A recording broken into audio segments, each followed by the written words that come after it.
Hello everyone and welcome to my channel. Watch my video and subscribe my channel. Sorry Liam, I can't leave him. Liam is outraged when Hope discovers she is pregnant with Carter's baby. In this episode of The Bold and the Beautiful, Liam Spencer's heart shattered into 1,000 jagged pieces when Hope Logan, the woman he had loved through lifetimes of turbulence, second chances, betrayals, and reconciliations, whispered the 5 words that would define the rest of their lives. Sorry, Liam, I can't leave him. Those words echoed like a fatal bell toll inside the Spencer estate's cavernous living room, where memories of their shared FA. Liam stared at her belly as if it were a stranger, for that was where the truth now lived, a truth wrapped in fragile, nascent life, a truth named Carter Walton, the man who had stood at the altar with Hope not long ago in a whirlwind of support, safety, and a kind of stability that Liam, for all his passionate devotion, had often failed to provide in the chaotic tide of their on-and-off love story. "You're pregnant," Liam said, his voice breaking with a mix of awe, fear, and fury, his mind replaying the nights he had believed her heart was still his, the moments after his own medical nightmares and near-death experiences when Hope had sat by his hospital bed, holding his hand and telling him she would always be there no matter what.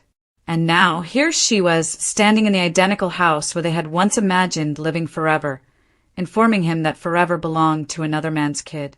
Hope's eyes glistened, and her voice wavered as she explained how it happened. How, in the midst of Liam's alleged terminal illness, in the void of her loneliness, when she thought she would lose him to a cruel fate, Carter had been the steady hand, the anchor, the man who whispered promises that felt safe while Liam was lost in surgeries, scams, and Spencer family chaos. She described the night it happened, the sorrow that followed her, and the desperate hope that Liam would recover, only to find herself looking at a positive test weeks later and understanding that her life would never be the same as it was when Liam was the father of all her children.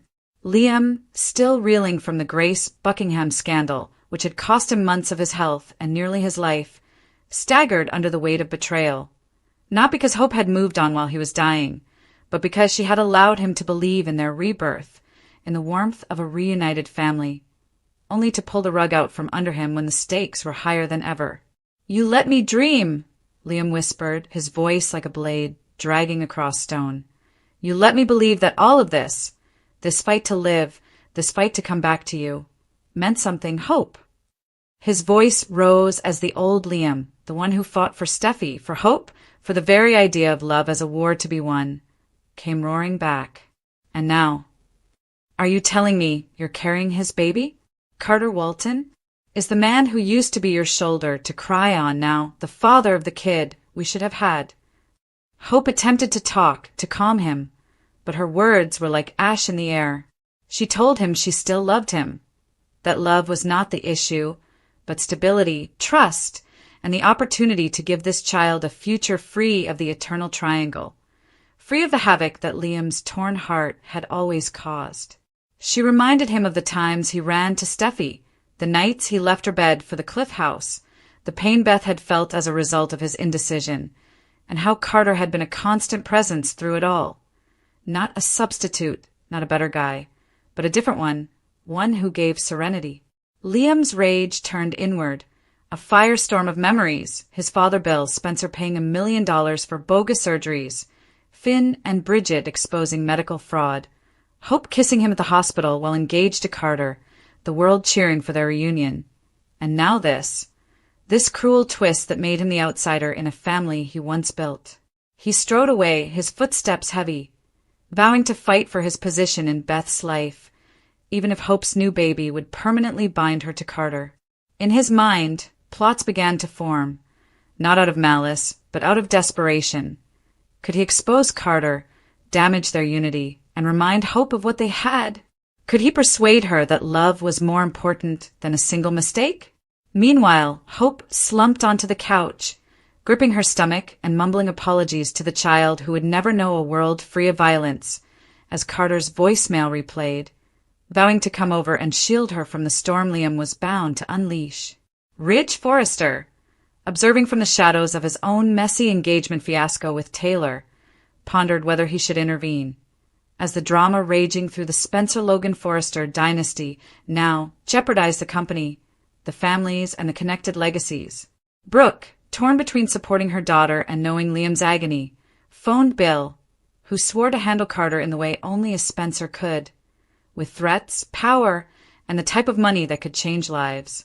As darkness descended over Los Angeles, Liam drove aimlessly, repeating every memory he had with Hope, every sacrifice, kiss, promise, and betrayal. He remembered Steffi telling him he was too soft, too forgiving, too inclined to believe in fairy tales, and he wondered if she was correct. Hope's words, "Sorry, Liam, I can't leave him," were not just a rejection. They were a declaration of a new chapter in her story, in which he was no longer the hero, but rather a guest star fading into the background. But Liam Spencer was not a man to go lightly. No, he would fight, not just for Hope, but for the truth, for the child who may grow up to see him as a rival to their father, for the opportunity to demonstrate that true love does not sacrifice convenience or safety. And somewhere in the dark, Sheila Carter smiled, anticipating the havoc that would ensue.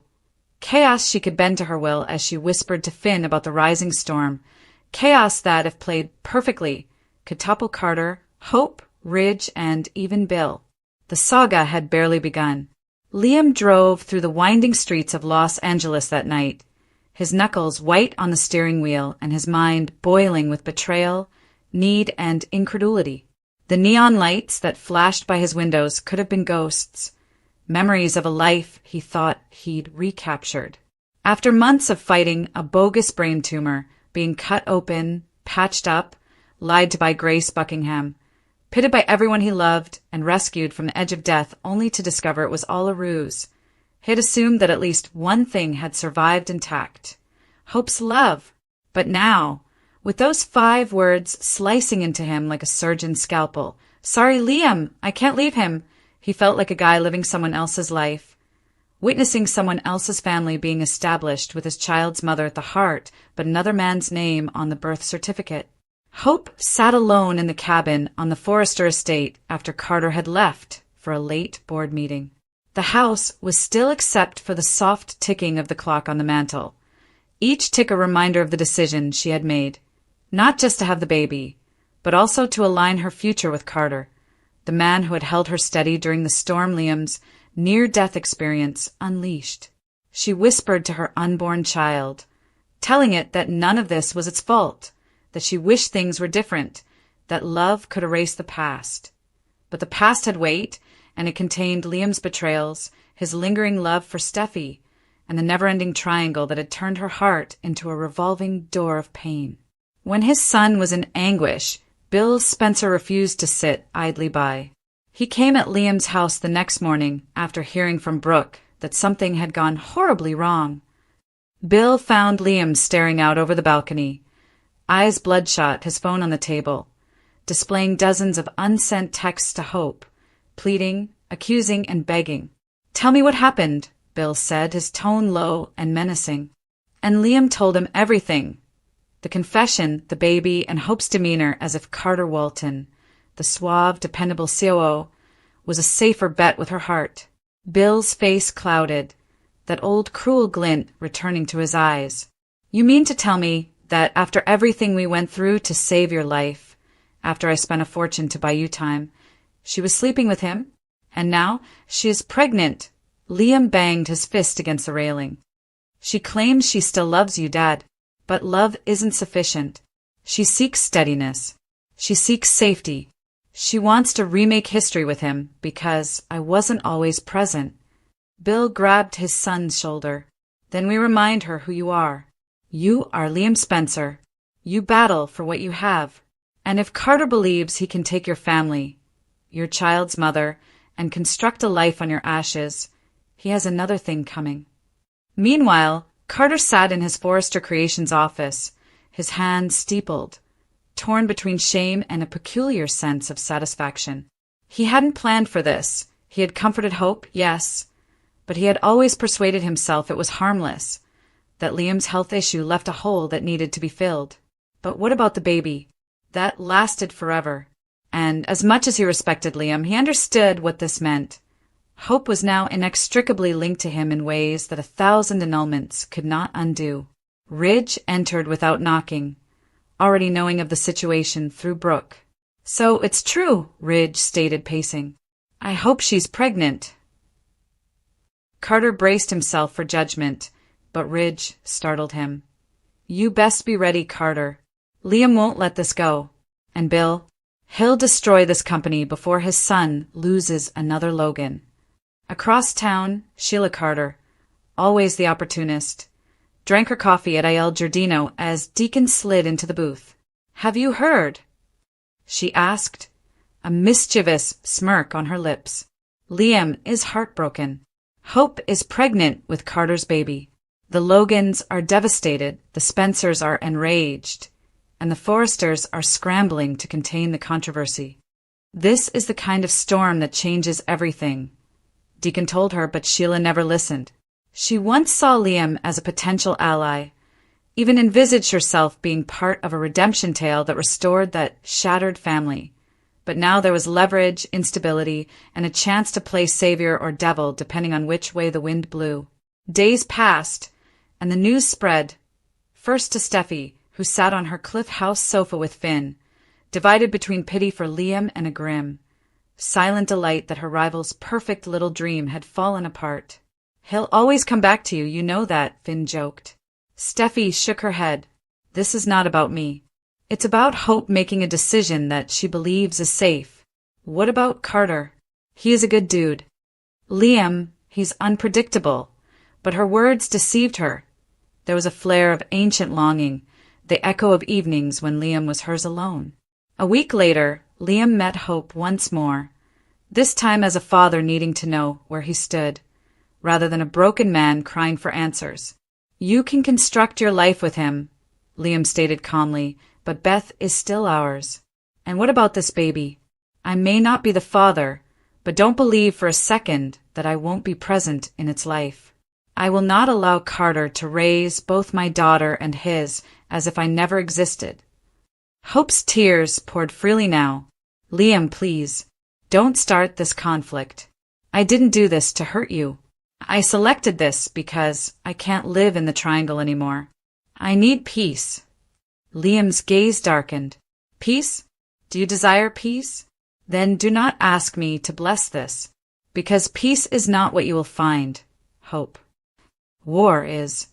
Custody negotiations, press leaks regarding Hope's pregnancy, Spencer publications threatening to run exposés on Forrester hypocrisy, Ridge pleading with Brooke to intervene before the family imploded, and Carter caught in the midst of a multi-generational rivalry. Brooke, caught between her duty to her daughter and her history with Bill, found herself visiting Katie, seeking advice and unintentionally reigniting old flames between Bill and Katie as they united in their quest to safeguard Liam. By the end of the month, the pregnancy had evolved into a business weapon, scandal, and headline. Liam, now more controlled but more deadly than ever, began planning something even Bill didn't expect. A quiet, measured attempt to win Hope back not through rage, but by presence, dedication, and the slow, inescapable reminder of the family they had created. Every school drop-off with Beth, every family dinner, and every time he turned up when Carter couldn't, it was all part of a bigger plan. As autumn descended over Los Angeles, Hope found herself caught between two men once more, not in the reckless, passionate way of the past, but in the slow-burning, soul-tearing way of the present, the guy who held her heart in memory, and the man who held her future in his hands. Liam Spencer was no longer the dazed, heartbroken man who had staggered out of Hope's living room, his world crumbling beneath him. He was now a strategist cloaked in grief, a man who had lived through fake diagnoses, surgeries that never happened, a coma that nearly stole his life, and $1 million scam that left him humiliated in front of the world. And he had risen from that humiliation with a fire that was no longer purely emotional, but surgical in its intent. Bill Spencer recognized that fire as well, and he nourished it with the care of a parent who had understood that love and conflict were sometimes synonymous. "Do you want your family back?" Bill inquired one late evening at Spencer Publications, his office bathed in the golden and dark glare of the Los Angeles cityscape. Then stop begging. Stop crying for her. Show her that Carter Walton is not the man she believes he is. Show her what she's giving up. Liam clenched his jaw, glancing at the headline mock-ups his father had set on the table. Whispers about Carter's past, concerns about his allegiance, speculations about how swiftly he had stepped into the gap Liam's illness had created. "I don't want to destroy him," Liam murmured, his words lacking conviction. "Don't kid yourself," Bill stated coldly. "It is war. If you want Hope back, you don't just win her heart. You also degrade your opponent until she recognizes him for what he is, a placeholder." Carter and Hope sat in the Forrester design office at the same moment, both exhausted by the whirlwind of rumor that was now swirling in every tabloid and gossip blog from Beverly Hills to Paris. "I didn't want this to turn into a circus," Hope said softly, placing her hand protectively on her little but noticeable bump. "I just wanted a family, peace, a chance to raise this baby without chaos." Carter kissed her hand. "We'll get through it. Liam is sad, but he will eventually learn to understand our decision." However, Carter knew Liam would never respect their decision since Liam was a man who fought ghosts, triangles, and legacies. He was a man who had lost once and would never give up attempting to recoup that loss. Hope's mother, Brooke Logan, was ripped in two. On the one hand, she wanted to safeguard her daughter's newfound sense of security. On the other, she had seen the raw sorrow in Liam's eyes, the same type she had seen in Ridge's when destiny had been ripped from him. "You still love him," Brooke said Hope one night at the cabin, as Carter went upstairs to take a call. "I see it. It's in your eyes when you utter his name." Hope sobbed silently. "Love is not the question, Mom. It's about trust. Carter has never abandoned me for someone else. He has never made me feel second best. I can't continue to raise children in the shadow of Steffi and Liam's history. I can't keep wondering when he'll return to her." Brooke bit her lip, torn between parental impulses and Logan's tradition of battling for love, even if it was messy, impossible, or scandalous. Steffi Forrester, meantime, found herself dragged unwillingly into the tempest when Liam appeared at the Cliff home more regularly, ostensibly to drop off Beth for playdates with Kelly, but lingering, talking, and contemplating. "You're using me," Steffi eventually confessed one afternoon as they watched the girls construct castles in the sand. "You are trying to remind Hope of what she has lost by being here. And you know what? It works. Because every time you come here, every time you show her you're still a father, a partner, she'll start to doubt Carter a little more." Liam didn't deny it. "I won't injure her, Steffi. I'm just going to be present. And if Carter can't handle that, then he's not the right man for her after all." Sheila Carter observed all of this from a distance, like a vulture circling a battlefield. She had been working her way back into Finn's life, and thus Steffi's by saving her from Luna's lethal attack months ago, and now she saw another crack emerging, one that may break the Logan Spencer-Forrester alliance once more. "Chaos creates openings," she said Deacon, her voice low and her eyes bright with ideas. "Liam is hurting. Bill is angry. Hope is vulnerable. Carter is overconfident. There's room for a little persuasion," Deacon told her again. However, Sheila's concept of staying out was like a wolf's definition of peace. The next blow came not from Bill or Liam, but from the press. An article published by a rival outlet accused Carter of using his position at Forrester Creations to influence Hope during her darkest days, implying impropriety, manipulation, and even timing issues that suggested the baby was not his at all. It was cruel, unfair, but effective, board members murmured. Ridge wanted answers, and Hope, who had fought her entire life to protect her line's name, felt the first cracks of public disgrace press against her ribs. "This is your father," she charged Liam during a heated exchange in the Forrester courtyard. "I know this is his style, nasty headlines and half-truths. You're allowing him to destroy the father of my child only to get me back." Liam didn't move. I am not making the headlines, Hope. The truth has a way of spreading on its own. Do you think Carter is perfect? Perhaps he is. Or perhaps he saw a chance while I was in a hospital bed and took it. Bill was more straightforward, summoning Carter to Spencer Publications for a conversation and laying everything out. You're getting in the way of my son's family. You can play the saint all you want, but I see an opportunist behind the suit. Back off, or I'll use every resource I have to make sure you're too busy fighting lawsuits to even attend Lamaze class. Carter left enraged, but terrified, because Bill Spencer didn't make idle threats, and behind him stood a media empire and a track record of winning ugly. As winter arrived, the line stiffened. Hope clung to Carter out of rebellion as well as affection, wanting to show the world she was not a woman easily intimidated. Liam, meantime, increased his presence by attending every doctor's appointment he could, not as a partner, but as Beth's father, charming the nurses and asking soft questions about Hope's health, creating a gravitational pull that Carter, who was frequently embroiled in corporate fights, struggled to match. And slowly, painfully, Hope began to recall the way Liam smiled with Beth, how he knew her desires before she expressed them, and how his hand automatically reached for hers when no one was looking. By New Year's Eve, the cabin was lighted with gentle golden lights. Carter was away on business, Beth was sleeping upstairs, and Liam stood at the door with a simple gift, a framed photo of the four of them from a simpler Christmas. "I'm not here to fight," he replied gently. "I'm here to remind you of what we were, what we could still be." Hope glanced at the photo, tears welling in her eyes, her palm resting on the swell of her belly where Carter's kid developed, and she faltered for the first time since saying those fatal words.